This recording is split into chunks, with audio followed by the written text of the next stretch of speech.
यही होता है ना दिल, हाँ यही दर्द होता है जब बिना रोमन रेंस बिना ब्रॉक लेसनर वाली रॉ को रिव्यू करना पड़ता है, लेकिन शो अच्छा होता है तो फिर करना भी पड़ता है। तो guys so much champions of the world, मैं 3DX चेतन। रॉ हुई और रॉ से पहले आपको पता है ऑल एलीट रेसलिंग की डबल और नथिंग का पेपर व्यू भी देखने को मिला था। वो आई थिंक कल था, यस कल ही तो था यार, ऑल एलीट रेसलिंग का डबल और नथिंग, जिसमें हमें एज और मलाकाय ब्लैक का वो मैच देखने को मिला। और उस मैच से सबसे बड़ी अपडेट ये निकल के आ रही है कि अपेरेंटली एज ने अपना पैर तुड़वा लिया है और उसके लिए बैक स्टेज में काफ़ी कंसर्न भी है। बहुत सारी चीज़ें डबल और नथिंग से पता चली, मेनली कॉन्ट्रोवर्शियल चीज़ें क्यों पता चली मुझे ये समझ में नहीं आ रहा। जैसे कि एज का ये वाला सीन पता चला, मलाकाय ब्लैक का ये पता चल रहा है कि भैया वो शायद से कॉन्ट्रैक्ट दोबारा से रिन्यू नहीं करेगा, जो कि जल्द ही खत्म होने वाला है। That is just rumours. खैर MJF का रिटर्न देखने को मिल रहा है। MJF वो बंदा जिसके लिए WWE की एक्सपेक्टेशंस लगा रहे थे, उसने एक स्टेप ऊपर जाके ऑल एलीट रेसलिंग का टैटू बनवा लिया है। साथ ही साथ विंस मैकमैन का नेम ड्रॉप भी किया उसने और बताया कि MJF को कोई कंपनी, कोई विंस मैकमैन नहीं बनाने वाला, MJF को खुद MJF बनाने वाला है। मेरे को लगा कि सबसे इडियोटिक चीज जो MJF ने करी वो था ऑल एलीट रेसलिंग का नाम का टैटू बनवाना। आज से 10 साल बाद जब वो कंपनी दिखेगी नहीं तो उसको शर्म आने वाली है कि क्या ये क्या किया था। अब आई डोंट नो कि टैटू रिमूवल टेक्निक्स कितनी कारगर है। अगर वो सक्सेसफुल होती हैं तो ऑब्वियसली MJF को टैटू वो निकलवाना पड़ेगा बहुत ही जल्दी। और उसके अलावा मर्सिडीज मोने की तो क्या ही बात करें, चैंपियनशिप उसको गिफ्ट कर दी गई क्योंकि अब इतने पैसे ले रही है तो ऑब्वियसली चैंपियनशिप की डिमांड तो उसने रखी ही होगी। अब वहां पे जाके डांस भी कर रही थी, बैक स्टेज में सेलिब्रेट कर रहे थे, पूरी पार्टी वार्टी हो रही थी, जैसे कि पता नहीं असलियत में इन्होंने कोई ट्रॉफी जीत ली होगी। मेरे को तो बड़ा क्रिंज लगा था, मर्सिडीज मोने वहां जाके इतनी क्रिंज हो जाएगी वो मेरे को कभी पता भी नहीं था। बट मर्सिडीज मोने ने फिर से WWE का नाम ड्रॉप किया। मेन जो ज्यादा चीजें पता चली वो ऐसा लग रहा था कि WWE से रिलेटेड ही ये लोग पेपर व्यू कर रहे हैं। ये जिस दिन अपने दम पे पेपर व्यू करने लग जाएंगे उस दिन मैं मान जाऊंगा, बट होता ही नहीं है। और फिर इनके फैंस तो और महान, जैसे ही इनका पेपर व्यू खत्म होता है, लाइक 9 बजे का पेपर व्यू खत्म होता है, 9:01 से ट्वीट आने शुरू, double or nothing better than WrestleMania, double or nothing better than Backlash, double और कितने अनएम्प्लॉयड भाई, कितने।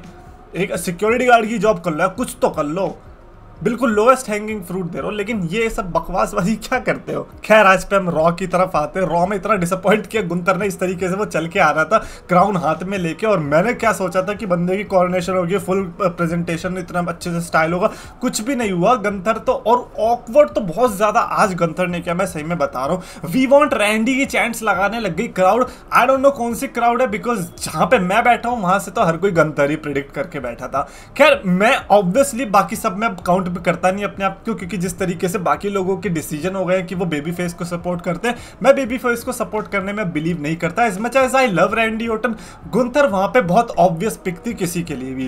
गुंथर ने वहां पर जीता और वी वांट रैंडी की जो चैंट्स लगा रहे थे भाई, मैं क्राउड को मैं कहना चाहूंगा कि आप चिल्लाने की बहुत कोशिश कर रहे थे, लेकिन मेरे को लगा कि बहुत ज्यादा गलत चीजें चिल्ला रहे थे। डेमन प्रीस्ट की एंट्री होती है, क्योंकि डेमन प्रीस्ट के बारे में भी वो बोल रहा था। बेसिकली क्या है, एक मनी इन द बैंक से विनर बना चैंपियन और सामने किंग ऑफ द रिंग जीता हुआ बंदा, दोनों आमने सामने थे। एंड देन ड्रू मैकिंटायर भी आ जाते हैं। जब सबसे ज्यादा ऑकवर्ड ऐसा लगा कि कर चुके हैं गुंथर, तब हम गलत साबित हुए, क्योंकि एक और बार ऑकवर्ड किया जब गुंथर ऐसे ही चले गए ड्रू मैकिंटायर को देख के। आई was like What happened? Like, do you want to go to all elite wrestling? तो सीधा सीधा बोल दो, बट ये सब हरकतें करने की क्या जरूरत है। मेरे को बहुत वियर्ड लगा कि यार ऐसा कैसे कोई रिंग को लीव कर सकता है यार। और आज मेरे को सबसे इंटरेस्टिंग पार्ट ये लगा कि ड्रू मैकिंटायर जो रोस्ट करता है वो रोस्ट डेमियन प्रीस्ट पे काम नहीं आया, उल्टा डेमियन प्रीस्ट हंस हंस के, लाइक बिकॉज उसको पता है वो चैंपियन है, champion advantage and all, ultimately title उसी के पास है। तो वो वाले बंदे नहीं होते जिनको बेइज्जती लग तो रही होती लेकिन दिखाती नहीं हंस हंस के अबे चल मैं गधा थोड़ी है, हो ही नहीं सकता, पागल है, तू कुत्ता तू है भाई, मैं थोड़ी, जो बोलता है वही होता है। वो वाला डेमियन प्रीस्ट ने पूरा करा, और रोस्ट का तो पता नहीं, लेकिन ड्रू मैकिंटायर इरिटेटेड पूरे तरीके से हो गया था। And I am like damn, ये मैंने एक्सपेक्ट नहीं किया था।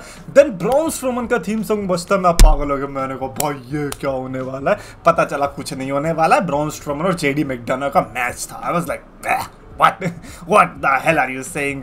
इन दोनों के बीच मैच देखने को मिला जिसमें ऑब्वियसली ब्रॉन स्ट्रोमन ने मैच जीता तो खैर कहना बड़ा छोटा वर्ड होगा, तबाह करके रख दिया बेचारे मैकडोना को।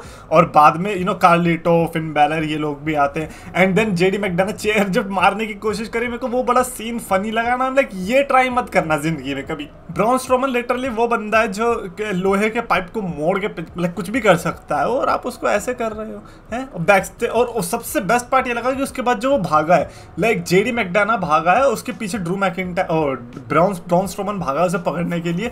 और ये मेरे को बहुत अच्छी चीज लगी कि अब चाहे पीछे शेमस का वो आते हुए दिख रहा हो या फिर किसी और का प्रोमो चल रहा हो, ठीक है, या फिर चैड गेबल का चल रहा हो, कुछ भी चल रहा हो, ब्रॉन स्ट्रोमन का चेज दिखाई दे रहा था। आई वाज लाइक ब्रो, पूरे शो के अंदर लाइक कनेक्ट करने वाली जो चीजें थी ना वो मेरे को बहुत अच्छी लगी। एज आई सेड कि जो उनकी एंट्रेंस में कंटिन्यूटी दिखती है बैक स्टेज से रिंग तक की, और अब ये वाली चीज कि हाँ कोई अगर एक इंसिडेंट हो रहा है तो ऑब्वियसली बैक स्टेज में जरूरी नहीं है कि वो मिल नहीं सकते, है ना। जहां पर कोई शूटिंग हो रही है किसी के प्रोमो की, हो सकता है वो वहां से निकल जाए, तो वो चीज मेरे को बहुत बढ़िया लगी। ब्रॉन स्ट्रोमन तो आज काफी जगह पर दिखाई दिया। उसके अलावा रिकोशे एंड इलिया ड्रैगनोव को बीच मैच देखने को मिला। अगर किसी को ब्रॉक लेसनर की तरह इन्हें इंटरफेयर करवाना था तो वो उन्होंने करवा दिया।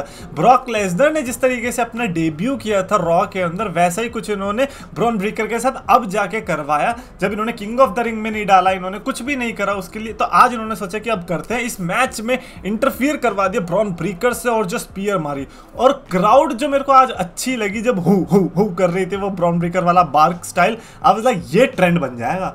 अभी तो कुछ हुआ ही नहीं है ब्रॉन ब्रेकर का, and this bark is already एक एपिक थिंग बन चुकी है। तो ऐसे में जब ये हम आगे जाएंगे जैसे जैसे वैसे वैसे ये कितना एपिक होने वाला है, मैं तो उसके लिए एक्साइटेड हूँ। बट ब्रॉन ब्रेकर आज दिखाई दिया कि हाँ ये इसको कुछ नेक्स्ट बिल्ड कर सकते हैं।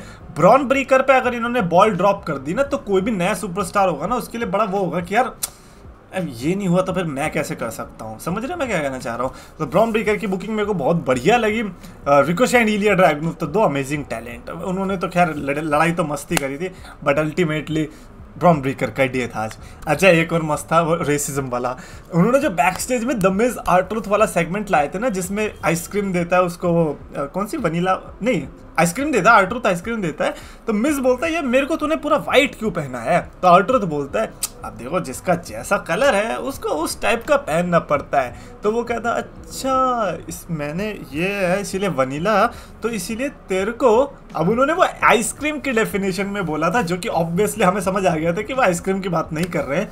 स्ट्रॉबेरी पे फिर उन्होंने कहा कि नहीं ब्लैक नहीं, वो स्ट्रॉबेरी बोलना चाहते थे, वही न्यूडे भी टपक गई। तो बेसिकली 3 ब्लैक पीपल और द मिज अकेले घेर लिया और रेसिस्ट होते होते बचा। मुझे समझ में नहीं आ रहा जब विंस मैकमैन कंपनी के अंदर नहीं है तो ये वाली जोक्स लिखे किसने, मेरे को सीधा सीधा उसका नाम जानना है। और बेचारे द मिज की क्या गलती, तो मुझे क्यों दुड़वा रहे यार, उसने क्या गलती करी, उल्टा तुम्हारे लिए पैसे ही कमाए होंगे यार, हद है। खैर उसके अलावा मेरे को शेमस का जो लुडविग काइजर के साथ ब्रॉल था वो भी मेरे को ऐसा लगा कि यार I think they are building something for Bash in Berlin, जो कि जर्मनी में देखने को मिलने वाला लुडविग काइजर के होम टाउन में। सो ऑब्वियसली दे नीड कि लाइक लुडविग काइजर का भी एक अच्छा मैच अनाउंस हो, तो आई थिंक शेमस और लुडविग काइजर का होने वाला है।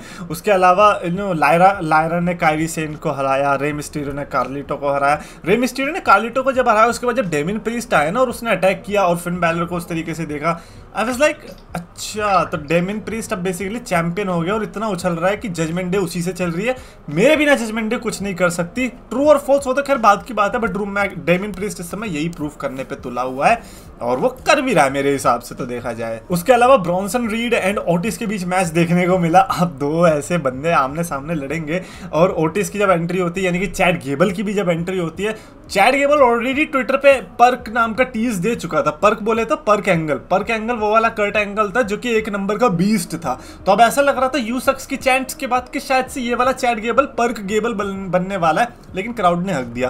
भाई सऊदी क्राउड जो कि रेसलिंग के लिए जानी भी नहीं जाती, उन्होंने बिल्कुल इतना अच्छे रेफरेंस के साथ चैंट्स करिए और तुम अमेरिका वाले शर्म कर लो, तुमने वहां पे ऐसे कर रखा था जैसे क्लासरूम शांत हो गई हो मैथ्स के टीचर के आने के बाद। That was the worst reaction for Chad Gable, specially considering कि इस समय पर अगर रॉ पे कोई बेस्ट चीज चल रही है तो उसमें टॉप 3 में चैट गेबल का नाम रहने वाला है। We want to know what is happening with Chad Gable, we want to know what Chad Gable is going to do next. Even in this match जब ओटिस ने वो अपना कैटरपिलर मारने की कोशिश करता है, चैट गेबल का पूरा वो इन्फ्लुएंस रहता है कि नहीं मत मार, तू अब उस जोन में मत जा, तू ऑडियंस के साथ कनेक्ट मत हो। थ्रू आउट द थिंग यही था कि ओटिस को अच्छा आदमी नहीं बनने देना, ओटिस के बार बार वो अच्छी फीलिंग डेवलप होती है वो नहीं होने देता। बाद में जाके जब पनिशमेंट देता है, क्योंकि ओटिस तो हार जाता है और चैट गेबल की वजह से ही हारता है, उसको लगता है वो जिता रहा है, उसकी वजह से ही हार जाता है। बाद में चैट गेबल पनिशमेंट देता है और बेल्ट मारता है। भाई मैं तो अभी आई थिंक एक हफ्ते पहले कुछ बात कर रहा था किसी को बेल्ट से मारने की, मुझे क्या पता था सीन आ भी जाएगा। खैर बेल्ट पड़ती तो है नहीं क्योंकि मैक्सिम डुपरी रोक लेती है। I was like oh that is so sweet, Maxxine Dupri and Otis let's go. Mandy Rose jealous हो रही होगी, बट चैट गेबल ने फिर उसको भगा दिया कि निकलने यहाँ से अगर तू इतना भी नहीं झेल पा रही तो सैमी ज़ेन की एंट्री होती है। बेसिकली बेल्ट हमें पड़ती हुई दिखाई ही नहीं देती। वो पनिशमेंट जो कि हम सोच रहे थे मिलेगी, हो सकता है आगे चल के मिले, बट नहीं मिली। सैमी ज़ेन ने पूरा कोशिश करी कि भाई समझ जा, ऑडियंस की सुन, लेकिन चैट गेबल ने अटैक कर दिया। अल्टीमेटली सैमी ज़ेन को बहुत पीटा, बहुत ही ज़्यादा पीटा। ये जो अभी तो मुझे लग रहा है सैमी ज़ेन बहुत बुरी तरीके से पहले ओटिस को हराएगा, ओटिस को समझ आएगा तब, और तब शायद जाके कुछ अच्छा देखने को मिलेगा। बट अभी के लिए तो मेरे हिसाब से like best thing on raw जो कि समझ आ रही है ड्रू मैकिंटायर के अलावा ऑब्वियसली, तो आई थिंक ये चैट गेबल वाली चीज़ है। फाइनली इन्होंने बेकी लिंच और लिव मॉर्गन का स्टील केज मैच रखा for the championship rematch obviously, है ना। तो चैंपियनशिप मैच में लिव मॉर्गन ने टाइटल रिटेन करी और जिस तरीके से रिटेन रखी मेरे को वो तरीका बहुत ज़्यादा बढ़िया लगा, बिकॉज कॉम्बिनेशन कितना बढ़िया हुआ कि डोमिनिक मिस्टीरियो आता है ये मेक श्योर करने के लिए लिव मॉर्गन रिटेन ना करे, बेकी लिंच जीते। बट डोमिनिक मिस्टीरियो को फिन बैलर और जेडी मैकडोना आते ये पूछते कि भाई क्या कर रहा है, चलना अबे चलना। अब क्योंकि जेडी मैकडोना था तो ब्रॉन स्ट्रोमन की एंट्री होती है, बिकॉज वो सुबह से ढूंढ रहा था उसको और फाइनली जाके मिलता है, तो वो आर्क भी कंप्लीट होता है। ब्रॉन स्ट्रोमन जाता है रिंग के चक्कर काटने के लिए और उस चक्कर काटने के दौरान डोमिनिक मिस्टीरियो बीच में आता है और वो टकराता है और सीधे दरवाजे पे लगता है, दरवाजा सीधा बेकी लिंच के सर पे लगता है। बेकी लिंच फिर उसकी वजह से हार जाती है, लिव मॉर्गन टाइटल रिटेन रख लेती है। मेरे को लगा कि that was creative and that was good, like that was a good creative decision from a good creative team, this was one of those thing. तो मेरे को ऐसा लगा कि मैच भले ही ठीक है वुमेन्स मेन इवेंट था व्हाटएवर, आई थिंक दैट पे of was great. Like Liv Morgan का टाइटल रिटेन रखना अगर मेरे को अच्छा लग रहा है दैट मीन्स कि समथिंग इज हैपनिंग, बिकॉज मेरे को यूजुअली शायद से बहुत बुरा लगता आज के दिन अगर ऐसा होता तो, बट जिस तरीके से कनेक्टिविटी और ये सब हुई है मैं पर्सनली बहुत ज़्यादा इंजॉय किया। बट उससे ज़्यादा काफ़ी लोगों ने तब इंजॉय किया जब सोशल मीडिया पे गए और उन्हें पता चला कि भाई रॉ यहीं पर खत्म नहीं हुई थी। उसके बाद लिव मॉर्गन ने डोमिनिक मिस्टीरियो को किसी दे दी थी और ऐसी दे दी थी कि बेचारे सोनी स्पोर्ट्स वालों ने तो मुझे लग रहा है चलाया ही नहीं। आई थिंक सोशल मीडिया पे ही आया है ये, और जहाँ जहाँ पर ये अलाउड होगा वहाँ पे गया, बट बाकी जगह नहीं आया। डोमिनिक मिस्टीरियो जो कि इस समय मामी कह रहा है, रिया रिप्ली को किस मिल रही है उसे लिव मॉर्गन की तरफ से। मेरे को बताओ इस समय पर बेस्ट लाइफ अगर किसकी चल रही है तो फिर वो कौन है भाई साहब। लिव मॉर्गन ने ये किया तो क्या किया, अब आई डोंट नो लाइक इस पे मैं क्या ही बोलूँ क्या क्या बोला जाए इस पे, क्योंकि डोमिनिक मिस्टीरियो तो चाह रहा था वो हारे, बट लिव मॉर्गन क्या ये चाह रही है कि वो डोमिनिक मिस्टीरियो को खींच ले और डोमिनिक मिस्टीरियो का एज फैक्टर यूज करे रिया रिप्ली के माइंड गेम्स में उसी को हराने के लिए। मेरे को ये वाली चीज़ बहुत ज़्यादा लग रही है। ये वाली जो चीज़ थी ऑब्वियसली हुई तो अच्छी हुई क्योंकि थंबनेल हमको मिल गया है। इस पर एज सच तो मैं क्या ही बात करूँ, क्या बोलूँ कि अगले हफ्ते क्या हमें एज और लीटा का सेगमेंट रिपीट होते हुए दिखाई देगा। Well we can only hope. Anyways comments में लिखकर बताना आपको आज की रॉ कैसी लगी, और साथ ही साथ मेरे को ये बताओ कि आपको क्या लगता है कि एज जो करियर एंडिंग इंजरी के बाद आया है उसको क्या ऐसी हरकतें करनी चाहिए ऐसी कंपनी के लिए कि भाई पैर वैर तोड़वा रहा है, क्या क्या जरूरत क्या है।